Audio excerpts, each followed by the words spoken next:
ನಮ್ಮ ಕನ್ನಡ ಚಲನಚಿತ್ರರಂಗ ಇವತ್ತಿನ ಕಾಲಘಟ್ಟದಲ್ಲಿ ಇವತ್ತು ಒಂದು ಕನವರಿಕೆ ಅನ್ನೋ ಸಿನಿಮಾ ನಾನು ನೋಡಿದೆ. ಒಂದು ಸಿನಿಮಾ ಅಂದರೆ ಒಂದು ಹೆರಿಗೆಯ ಸಮಾನ. ಒಂದು ಹೆರಿಗೆ ಎಷ್ಟು 9 ನವಮಾಸಗಳ ಕಳೆದು ಆ ತಾಯಿ ನೋವು, ಆ ತಂದೆ ಸಂಕಟ, ಆ ವೈದ್ಯ, ಆರೋಗ್ಯ, ಇದೆಲ್ಲ ಹಾಗೆ ಆ ರೀತಿ ಒಂದು ಹೆರಿಗೆಯಾದ ಅನುಭವ ಒಂದು ಸಿನಿಮಾ.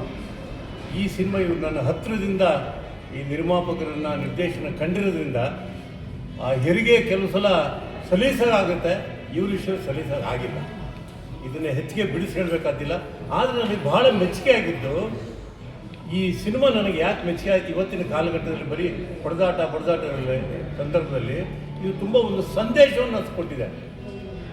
ಈ ಸಿನಿಮಾ ನಿಜಕ್ಕೂ ಎಲ್ಲರೂ ನೋಡಲೇಬೇಕೆಂದರೆ ನಮ್ಮ ಭಾರತ ಹಳ್ಳಿಗಳ ರಾಜ್ಯ, ಹಳ್ಳಿಯ ಚಿತ್ರಣವನ್ನು ಎಷ್ಟು ಚೆಂದ ಬಿಡಿಸ್ಕೊಟ್ಟಿದ್ದಾರೆ ಅಂದರೆ, ಒಬ್ಬ ದೊಡ್ಡ ಸಾಹಿತಿಗಳು ಭೈರಪ್ಪನವರು, ಅನಾಕೃಷ್ಣರು ಅಥವಾ MK ಇಂದ್ರನೋ ಏನು ಬರೀತಾರೆ ಆ ಮಟ್ಟದಲ್ಲಿ ಇವರು ಚಿತ್ರವನ್ನು, ಹಳ್ಳಿಯ ಚಿತ್ರವನ್ನು ಬಿಡಿಸ್ಕೊಟ್ಟಿದ್ದಾರೆ.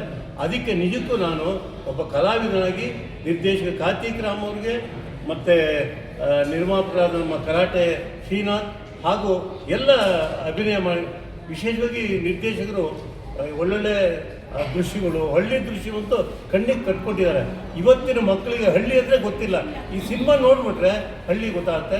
ಹಳ್ಳಿಯ ಚಿತ್ರವನ್ನು ಚೆನ್ನಾಗಿ ಕಟ್ಟಿದ್ದಾರೆ.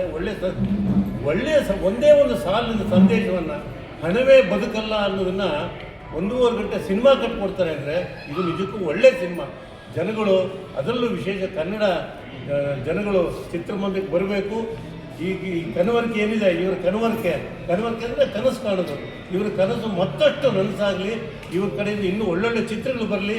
ಸದಾ ನಾವೆಲ್ಲ ಇರ್ತೀವಿ, ನಾವು ಅಂದರೆ ಒಬ್ಬ ಪ್ರೇಕ್ಷಕನಾಗಿ ಇರ್ತೀವಿ ಅಂತ ಹೇಳ್ತಾ ನನ್ನ ಮಾತು ಮುಗಿಸ್ತೀನಿ. ನಮಸ್ಕಾರ. Thank you.